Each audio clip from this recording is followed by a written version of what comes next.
Hot Mike's Hot Show. Live from New York. It's the show that is looking forward to Brou, possibly, changing his Super Bowl pick in 9 minutes. It's first things first today. Not committed enough. Before we start, the actual question I'm going to ask you is, how concerning was this loss for Philadelphia? But we also want to tell the audience that we have a countdown clock to Brou's changing of his Super Bowl pick, potentially. We're at 7 minutes. We can start the clock now. We're going to talk about the game last night, and then in 6 minutes and 56 seconds, we will tune in. We'll stay deal with here. that then. Yeah. Right now, how concerning was the loss, Brou? I'm not going to sugarcoat this because they were my Super Bowl pick. Are my Super Bowl. Oh, wow. The word I'm searching for is very. Oh, okay. Very concerning. Very concerned. Because I did think after two brutal losses to Dallas and San Francisco that they would come out and make a statement. And they kind of did, but not the type of statement I was expecting. The defense, I was looking forward to seeing what Matt Patricia did with the play calls. And you might say, well, until the end, they held them to 13 points. But then you realize it was Drew Lock who was 0-4 in his previous four starts. Zone. Right, Shout back out, up. Whatever. Backup quarterback. All right. And so the defense I can't give props to, even though they only gave up 20 points. The offense, I got to look at the main guy, Jalen Hurts. You mentioned the fourth quarter, he had the 2 interceptions. But his last 3 games, not good. 1 passing touchdown, 2 picks, now 3 rush touchdowns, but again, the tush-push type touchdowns. Less than 60% completions, about 212 yards a game, 72 passer rating. So he has not looked good. And you saw the clip, and he wasn't calling out the teammates. He was calling out the whole team. And if you watch the whole clip, he took a lot of it on himself. So he wasn't passing the buck. He was including himself in the we have got to be more committed. So it's concerning. Yeah. It's very concerning. I would argue, you said very. The word I wrote down is wildly. They needed the game. The 1 seed is now gone. It's gone. And all of a sudden, realistic. I mean, not mathematically, but realistically gone. And all of a sudden, the division is in question. Now they're still in decent position for it. We'll talk more about it later. But it is in question. And that is obviously a massive difference between being the 2 or the 3 seed and all of a sudden having to go on the road in round 1. Nobody wants to go to Baker's home. Everybody knows that. And the situation is they could have done in this game what they had done so many times the first 2.5 months of the year. Play poorly, win. Play a mediocre game, win. You had Drew Lock backed up on his own 8-yard line with 2 minutes left. Close it out. And they couldn't. And Eagles, the team and the fans are running out of coaching scapegoats. All offseason, after they lost the Super Bowl, I heard Eagles fans be like, Jonathan Gannon, good luck with him, Arizona. Nobody shared that awkward Hard Knocks clip of Gannon talking about who's riding the bus, who's not, more than Eagles fans, who were like, that guy ruined our chances. And then they got a new DC, all excited about Sean Desai. He lasted 3 months. Then it's Matt Patricia. And then you go on Eagles Twitter last night. Matt Patricia's a fool because he left James Bradbury in single coverage on a rookie receiver. Guys, guess what? It's not the coaching, it's the personnel. And Howie Roseman's a great GM, but your draft strategy of just trying to assemble the Georgia Bulldogs defensively seems to potentially have some holes in it. Your front 4 is great, but if they're not getting home, anybody eats on you. Up to and including whether it was Sam Howell, whether it was Drew Lock, who after the game truly couldn't believe he was having this moment. Had a really great post-game interview on the field talking about how special it was. And then Eagles, they're grasping. Sign Kevin Byard. That'll change things. Sign Shaq Leonard, who the whole league could have had. That'll change things. No, it won't. So defensively, you're, in my opinion, a broken team if you're not getting to the quarterback. And then offensively, there's another question to be asked. Did you let the smartest brain walk out of the building? Was Shane Steichen, who seems to be doing a hell of a job with Gardner Minshew for the 8-6 Indianapolis Colts, how big of a problem is that? And then the creeping bigger question, which is not one I'm making a statement on, but I am admitting Wildes. He was sick. What? Hold on. It's not. It's no excuses though. And by the way, I've jumped on Trevor playing with all types of ailments. And when Mahomes lost to the Broncos, he had the flu, and it's you're not, out there. It's not one game. You're accountable. Exactly right. I mean, Brou and I are consistent on that, and I agree with you. I just think I shouldn't be out there if they're sick or hurt, man. That's what paid time off is for. Show that. But that's not even what I'm talking about. I am talking about the voice in the back of Eagles fans' heads that is the concern of, are we going to, in 2028, look back on Jalen and say, oh, 2022 was a bit of an outlier? Or was 2022 a launching pad? What? I'm just telling you, for a guy who was a second-round pick, as a rookie didn't play much, his second year as a full-time starter was fine, and this year is fine. And then you have this high apex. Now, I'm not saying that is what it is, but those are all real conversations that now Eagles fans are having amongst themselves. 1 minute and 23 seconds to your pick, potentially. Good teams, point differential. San Francisco, plus 191. Miami, plus 147. Baltimore, 159. Dallas, 167. Eagles, plus 18, bro.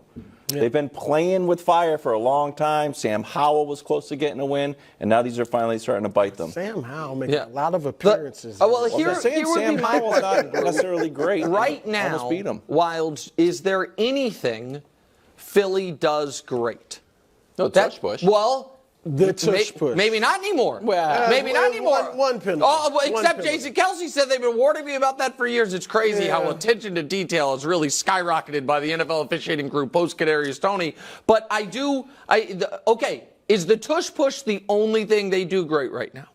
If that's the case, that's a problem. The ball. It feels they can run the ball. Brou, you know what? Watching that game last night, as it was late, I was like, okay, I'll settle for a close win. Like you said, one of those ugly wins. And then it was obviously the bottom fell out, and I didn't even get that. And by the way, they had an opportunity at the end to be able to force overtime. Yeah. They had a timeout. I didn't understand Jalen going deep when he didn't need to, and that's why Brew's We're in the countdown. Okay, we've reached the 7-minute mark. Yeah. Brou, yesterday I said we would start the show after an Eagles loss by questioning your Super Bowl pick. You are a fan of Brock Purdy. We know that. You're a fan of the San Francisco 49ers. Yeah. Remember 2 weeks ago, I coined the phrase defense wins championships. Yeah, you did coin that. It's going to catch on. 3 weeks ago, he picked the Niners to beat the Eagles. Yes, remember that? That one ended up 42-19. Yeah. Here's the defensive I knew it was coming. Tail of the tape. The 49ers there are on your left, Brou. Pretty good. Remember, defense wins championships. And the Niners also have his MVP. Yeah. At playing quarterback. If not one of the 2 MVPs. So, this is what I wrote.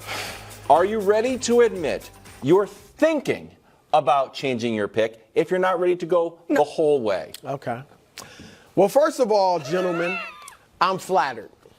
Okay. Why? Because clearly, notice Nick is not being given the option to change his pick. No, because what do they call me? Because clearly, you guys are so used to me being right. I can't remember the last Super Bowl thing you got picks, right. On all my picks, Golden State winning the championship. That was one of them. Probably something since then, I'm sure. Probably. It's been a while. That you had the Suns. The idea of me not being right just is unfathomable to you guys and to the show. Mm-hmm. And so when it looks like we've got an obvious Super Bowl favorite, you're saying Brou should have usually this you pick. Analyze. He should have this pick. Yeah. But I got news for you. I am sticking with the Philadelphia Eagles. Shake your heads. Why? Raise your eyebrows. Why? Because I believe in Jalen Hurts, and I sat here for 4 minutes and listened to Nick, who picked the Cowboys, who switch on them because they don't look any better. They don't look any better than the Eagles. It's very simple why I'm not. They don't look any better than the Eagles, except for when they played the Eagles 2 weeks ago and dominated. And except for when the Eagles beat them, and the Cowboys can't beat anybody on the road. Sure. All right, 49ers beat both of them. Yeah, they did. Yeah. But I listened to Nick talk about how bad the Eagles are and how this coach is gone and how the fans now are questioning Jalen Hurts. And saying all these things that are figments of his imagination. It's not figments of my imagination. Because really, they're questioning Jalen Hurts in Philadelphia? I said that Eagles fans right now are worried that last year was the aberration. And absolutely that is happening. Why? Absolutely. Because anytime. Has Josh Allen been up and down? Of course. Just about anybody except Patrick Mahomes and Joe Burrow has been up and down. Right, but the worry for the Eagles is that Jalen just has the one-up. He's young. I understand. Just got into That's the why league. it's just. I didn't say they're believing it. I said it is a concern. But why can I? So you're feeling good about yourself for some reason with your Cowboys? No, I'm sticking with the Eagles because I believe in Hurts. Okay. I believe Jason Kelce came back for a reason. And that is just those are the leaders of their team. So that was your take. You believe? And I believe they need to take these next few games and start experimenting defense. Don't come at me like I'm acting crazy. No. Because I believe in a 10-4 football team. Hold on, let me finish this. It is not unusual, outside of last year with the Chiefs when they won the Super Bowl. The Rams in 2021 lost 3 straight games. Yeah. All right? Tampa Bay the year before was 7-5. The Chiefs the year before that, 6-4. Yeah. And New England lost 2 straight and 3 of 5 in a stretch. Correct. My point is you can have a bad stretch in the regular season and win the Super Nobody Bowl. disagrees with As that. Nick knows, I've said it's not college. Of course. All right, but here's the thing. Here's why. So because I knew you were going to bring up the Cowboys, and I will address the difference between my stance on the Cowboys and your stance on the Eagles. But it starts with this. You've wanted to be on. No, I haven't. Okay, in my opinion. Because please do not use that I picked the Niners to beat them. Am I supposed to pick the Eagles to win every single game? No. But I think you could have spun this in. I don't want to spin it. You were early on sniffing out that the Eagles were a touch fraudulent. But I knew that you would say what's the difference between the 10-4 Eagles and the 10-4 Cowboys. Yeah. And the difference is our beliefs regarding the 11-3 Niners. This is the distinction. There are 2 reasons that I feel confident still in the Cowboys. The first one is, and let me explain it, injuries happen to every team. We all know you can't predict them, but we know that they can happen. I do not believe the Niners can sustain injuries. I don't think they can. The 3 games we've seen them play not at full strength, they lost to mediocre to poor teams. So that's the first reason. The other reason, the biggest reason, is because you're right. Cleveland playoff team, Minnesota and Cincinnati. Yeah, that's fine. Right now, that's fine. But you follow. We saw them, and they lost to playoff teams. The type of teams you have to play in the playoffs. The other reason, the biggest reason, is this: I believe the Niners quarterback will not be able to come through in the postseason. Certainly, if they face a deficit, you believe the Niners have the league MVP at quarterback. So that's why I got to pick them to win the Super Bowl. No, but I can sit here and say, despite the fact that all these things on paper favor the Niners over the Cowboys, my fundamental belief in 2 flaws of the Niners, which center around their quarterback's inability to play if all the Avengers aren't there, and the quarterback's inability to come from behind, will damn them in the postseason. But you have spent 2 months telling me I got a whole career of damning evidence against your quarterback in the postseason. That's great. That's a reason not to believe in Dak. But you have no reason not to believe in the Niners. And so that's why we all think that deep down you want the Niners. Y'all can think what y'all want. I made my pick, and I'm sticking with it. But this is a bad moment for the show. I'll be 100%. Why? The 49ers are not losing. You pick them. I will. I have the Vikings, but I will also now choose the 49ers. So if you want the Eagles, who you can give no factual, empirical evidence on why they're better than the 49ers. They're 10-4. Brou. They went to the Super Bowl a year ago. Yep. They have one of the best quarterbacks in the league. Yep. Their defensive front has had a history of getting to the quarterback and still getting there, just not finishing with sacks. Yeah. No. They got a run game. They got 2 of the best receivers, maybe the best 2 receivers in the league as far as a group. I know, but you sound aggressively trying to sell me a car, and I'm just like, no. This is going to be good for me. And by the way, it's going to be real good for me. He's not trying to sell you a car because he works at a car dealership. He's trying to sell you his car. Yeah. Because he doesn't want it anymore. I at least get your stuff. You don't believe in the Niners because if a bunch of pretend stuff happens, there is a your team is the fifth seed. I don't. And yeah. will Which luckily, be, thank and not God, going to be able to win on the road. Right. Thank God I didn't pick them to win the Super Bowl. We believe in them. The problem, the other problem for you is you need Philly to not only somehow overcome all of this, but then win the Super Bowl. When we have seen them now for 3.5 months, and their own team right now is sounding the alarm. Apparently, I'm the only one that did you hear what I said about all these teams that struggled during the regular season and yet won the Super Bowl? No, we heard it. Apparently not. We have 2 diehard Eagles fans on the staff, and Brou believes in the Eagles more than they do. Correct. Odds to win the NFC East. I just stand by my picks. That's not your brand. Your brand is cogent analysis. The only time I have changed the pick is when there's injury. If Jalen Hurts gets hurt and can't play the rest of the season, I'll change my pick. Remaining schedule. The Eagles have 2 dates with Tommy DeVito and the Cardinals. Meanwhile, the Cowboys are going to Miami on Christmas Eve. Then they have to play the Lions, who are going to be good indoors. And then they play Frisky Sam Howell. If they win out, the Eagles still win. Yeah. But if the Eagles lose, the Cowboys have a path. Yeah. So can the Cowboys steal the division from the Eagles? Absolutely. What? How? It's very simple. The Eagles just have to lose once. You think that who's Tommy Anybody. DeVito? Oh, God. Here. Hold on. Wait a second. Hold on. Right. Sam Howell took him to overtime. Zach Wilson beat him. We saw that, right? Drew Lock executed a 92-yard game-winning drive.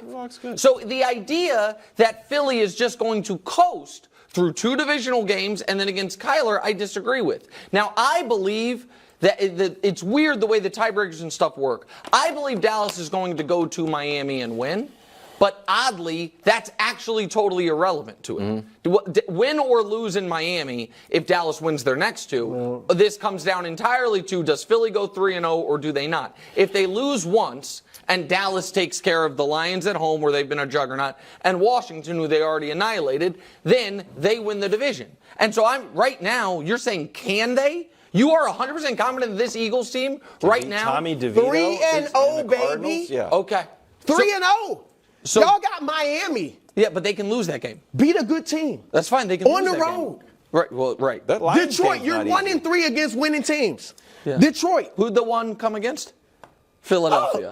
In Dallas. Yes, and the Detroit game's in Dallas, isn't it? You're 1-3 against teams with winning records. But it's hold on. So you talked about Philly like, oh, it's not automatic they win these games, but yet it's automatic Dallas goes and wins in Miami on the road? I thought I said it. Maybe I didn't. Dallas, I believe Dallas will win in Miami. Dallas, win or lose in Miami, is totally irrelevant to them winning this division. It is about their conference record and divisional records for the tiebreakers. They need Philly to lose. They need Philly. And if Philly loses, whether Dallas wins or loses to Miami is irrelevant as long as Dallas beats Detroit at home and beats Washington. I believe they will. I also believe they beat Miami, but it doesn't matter. The question is, will Philly lose? And I am here to tell you that the last time we saw Philadelphia, this is what we've seen. Massive revenge game against San Francisco, dog walked. A game to clinch the division essentially against Dallas, dog walked. A 4-point lead against Drew Lock with 2 minutes left. They lose, and Jalen says the team's not all that committed. At the same week, they changed defensive coordinators. If you want me to now sit here and say they are a lock to win 3 in a row against anybody, much less divisional opponents, 2 of them are divisional opponents, no, they're not. This is the problem. That's all true. But you discard the recent history when it comes to the Cowboys. No, Last time we saw them, we had a gigantic F on this set. I agree. And if they had a road game... So why should we believe in them because versus if they had a road game against an excellent team that they needed... Dallas? Then I would feel differently. I am telling you... They have a road game against a 10-4 team. I should have written it out. Win or lose against Miami. Dallas's division odds are essentially identical they're also 1-3 against winning teams. All right, and they got a team with a winning record coming after Miami. Okay, Detroit. And you think how long are they going to keep winning at home? One of the reasons I thought Philly would lose to San Francisco is because they were due a loss. Dallas is due a loss at home. By that logic, they're due to play great on the road. Like, I think they're going to beat Detroit at home. Not really, because it's been a couple years. I think they're going to play great. I think they're going to beat Detroit. They're going to beat Washington. We'll see what happens in Miami, but it doesn't matter if Philly loses. Thanks for watching. Subscribe here to get more from the show and to check out clips from other shows on FS1.